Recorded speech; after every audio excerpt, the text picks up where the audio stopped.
He is risen. He is risen indeed. This morning we have two gospel texts to consider. The first from the book of John, which Anne read for us, about Jesus and Mary Magdalene at the tomb. The second one comes from Luke, which Katie read for us, of the two disciples on the road to Emmaus. We'll look at each of those in turn. I will tell a story, draw a conclusion, and then we can get back to singing those great Easter hymns that we have scheduled. It's early morning, still dark.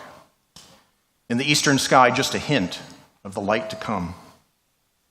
Sabbath, the day when law and custom demand rest and forbid work.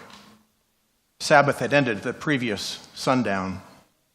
But the darkness of night makes it dangerous to be out on the streets, and darkness makes it impractical to perform the needed tasks. The four Gospels disagree about the details. Matthew, Mark, and Luke have a small group of women, and each one has a slightly different list. John has only one woman, but all four Gospels place Mary Magdalene in that garden cemetery on this morning. Mary Magdalene has come to anoint and to tend to the crucified body of Jesus. Mary is from the fishing village Magdala on the western shore of the Sea of Galilee. She's known as Mary Magdalene to distinguish her from the other Marys in the New Testament. Mary, the mother of Jesus. Mary of Bethany, the sister to Martha and to Lazarus. Mary, wife of Clopas. Mary is devoted to Jesus. Jesus had cast out 7 demons from her. And Mary, along with other women, financially support Jesus' ministry. Luke records that they provide out of their resources, which suggests that Mary is a person of some means. Mary has heard Jesus preach and teach. She follows him from Galilee to Jerusalem. She's there at the crucifixion. She sees where they lay his body. And on this morning, she comes to the tomb as soon as it's feasible. When she reaches the burial site, the stone has been rolled away and the tomb is empty. And Mary runs to tell the disciples and Simon Peter, "They have taken the Lord out of the tomb, and we do not know where they have laid him." It is clear that Jesus' followers are not expecting the resurrection. Today we hear empty tomb and we jump to, he is risen. We have read the multiple gospel accounts where Jesus foretells resurrection. But interestingly, those who know Jesus best, those who've shared the road with him, he instructed them personally, they shared in his ministry, they see an empty tomb and think, someone has taken his body away, and we do not know where they have laid him. Peter and the awkwardly named other disciple, the one whom Jesus loved, run to the tomb to confirm Mary Magdalene's report. Peter enters first, then the other disciple. And the tomb is empty, apart from the linen wrappings that had been on his body and the cloth that had been placed over his head. And of the other disciple, John reports that he saw and believed. But what is it that he believed? For John immediately adds, for as yet they did not understand that the scripture that he must rise from the dead.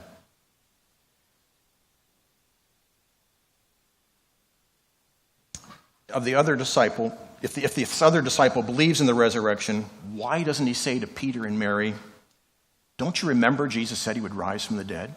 He is risen." But no, he says nothing. And Simon Peter and the other disciple, the one whom Jesus loved, go home, seemingly scratching their heads. It's interesting that even though Jesus' followers don't remember his prediction of resurrection, Matthew records that the Jewish leaders did remember, and to prevent anyone from coming and taking Jesus' body away and then proclaiming that he had risen from the dead, they post an armed guard to protect the tomb. But there's no mention of any guard in John's account. It's not a part of his story. After the 2 male disciples have left, Mary Magdalene herself at last looks into the tomb. She's weeping and crying. 2 angels dressed in white sit where Jesus' body had been. And they ask, "Why are you weeping?" She responds, "They have taken away my Lord, and I do not know where they have laid him." She turns and sees a person who asks, "Why are you weeping? Whom are you looking for?" It is Jesus, but she does not recognize him. She thinks he is the gardener, and she pleads, "Sir, if you have carried him away, tell me where you've laid him, and I will take him away." How is it that Mary does not recognize Jesus? She knows him up close and personal. She knows his face. She knows how he holds his body, and she knows his voice. It would be like us knowing that Jacob is on sabbatical, that if we were to see him here or somewhere else around town, that we'd not recognize him. It's just difficult to understand. Do her tears obscure her vision? Does her grief impair her thinking and her mental function? Is it a matter of expectation? She comes to the tomb to care for a dead body. She's not expecting to see a risen Lord. Is there something different about the body of the risen Jesus? But the early Christians emphasized the physicality of Jesus' resurrected body. Just a few verses after this passage that we're looking at, John tells the story of Thomas, known for his doubt. And Thomas insists that he would not believe unless he could place his hand in the wound in Jesus' side and his finger in the nail holes in his hands. And then Jesus appears, inviting him to do just that. Why does she not recognize Jesus? And then he calls her name, Mary. Instant recognition. Rabboni, teacher. Complete and utter joy. She's not allowed to cling to him, and she runs a second time to the disciples. He is risen. I have seen him. He is alive. Late afternoon, the same day, 2 figures walking on the road. One is Cleopas, the other unnamed. They are followers of Jesus, and they had come up to Jerusalem to celebrate the high holy days of Passover. Now they're returning home. Their goal this day to reach Emmaus before dark, 7 miles from Jerusalem. They're talking over the events of these last days. A stranger approaches, overhears their conversation, and asks, "What are you discussing?" We know the stranger is Jesus. But again, these Jesus followers who have seen him, they've heard him preach, they don't recognize him. Even as he opens scripture to them, instructing them on how the Messiah must suffer and die before he could be glorified, they remain unknowing. And Luke offers their eyes were kept from recognizing him. But was this a divine action, or were they blinded by their unbelief and by their slowness of heart? These 2 Jesus people, they know the tomb is empty. They've heard rumors of the resurrection. They report several women of our group told us that they had indeed seen a vision of angels who said that he was alive. But they're skeptical. It seems an idle tale. And their comment, "But we had hoped that he was the one," expresses that they are still mired in their disappointment and sense of loss. They have heard, but the resurrection is not real to them. They reach Emmaus, where they plan to stay. It's evening. The stranger seems intent to travel further, but they prevail upon him to spend the night with them. And as they sit for the evening meal, the stranger takes bread, blesses it, breaks it, and gives it. And in that action of table fellowship, suddenly they recognize the stranger as Jesus. Then he disappears.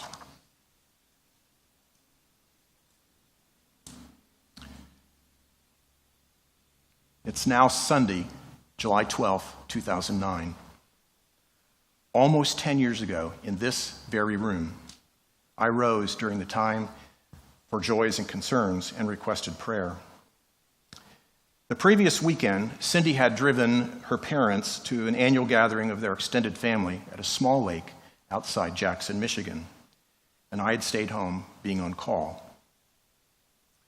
The day before leaving, Cindy had a headache and went to bed in the middle of the afternoon and slept through the night, and she is not a headache person. In the morning, she felt well, and she left with her parents, Herb and Judy.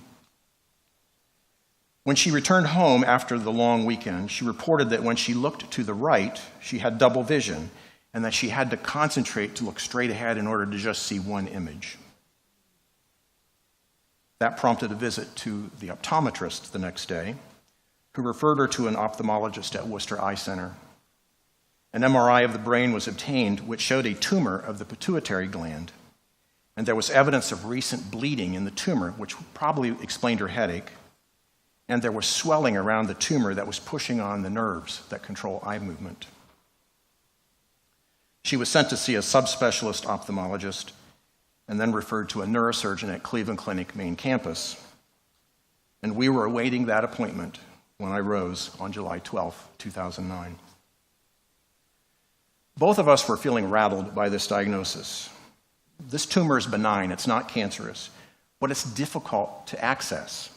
The pituitary gland is deep inside the head. If you put a finger between your eyes and one in your temple, where those two lines meet is where the pituitary sits, underneath the brain, surrounded by bone. I asked for calmness and for clarity on how to proceed.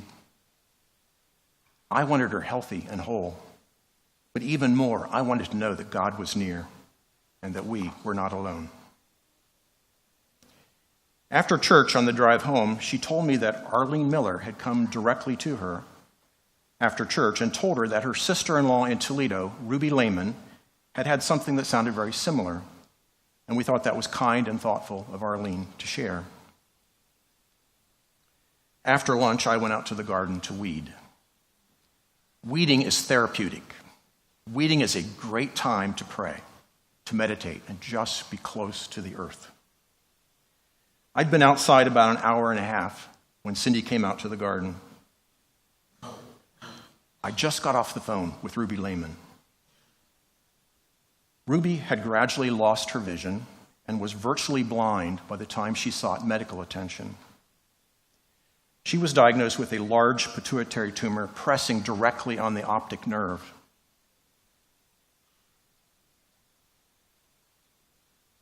She was hospitalized in Toledo and then transferred to Cleveland Clinic for surgery. Convinced that she would die, the night before surgery, she called her family to say goodbye. And the next morning, she entered into surgery thinking that was going to be the end of her life. When she awoke from anesthesia, her vision was restored to normal. It was dramatic as a biblical miracle. The blind could see. And her surgeon was who Cindy was to see in 2 days. I could sense from her recounting the conversation that Cindy had been deeply moved by that telephone call, and her retelling of it moved me in a like fashion. It was Jesus singing, "You are not alone, I am with you," which is the refrain to a favorite hymn. And Jesus was present in that moment. Today, perhaps you're here like Mary Magdalene. You're grieving, you're sorrowful, life has overwhelmed you, your faith is shaken. Maybe like Cleopas and his companion on the road to Emmaus, you've heard the story of an empty tomb and some who say they have seen him, but you remain skeptical. It doesn't seem real to you. You need to experience the resurrected Jesus yourself. We all do. But I think the lesson from our scripture today is that sometimes God is hiding in plain sight, right there in front of us. Maybe like Mary Magdalene, Jesus is a gardener. Maybe like those two disciples, Jesus is a stranger. Or maybe, as it was for Cindy and me that day, is Arlene Miller and a phone call from someone you have never met. It may not be powerful and dramatic. There may be no drum roll or blast of trumpets. There may be no lightning or thunder. No, more likely, Jesus will reveal himself in the ordinary, in the mundane, in the everyday. Someone calls your name. You meet a stranger. You break bread and share a table. Someone expresses concern. A telephone call from unknown on caller ID. Be ready. Be willing. Be open to the possibility. Jesus is there awaiting recognition. May those who have ears hear. May those who have eyes see. He is risen.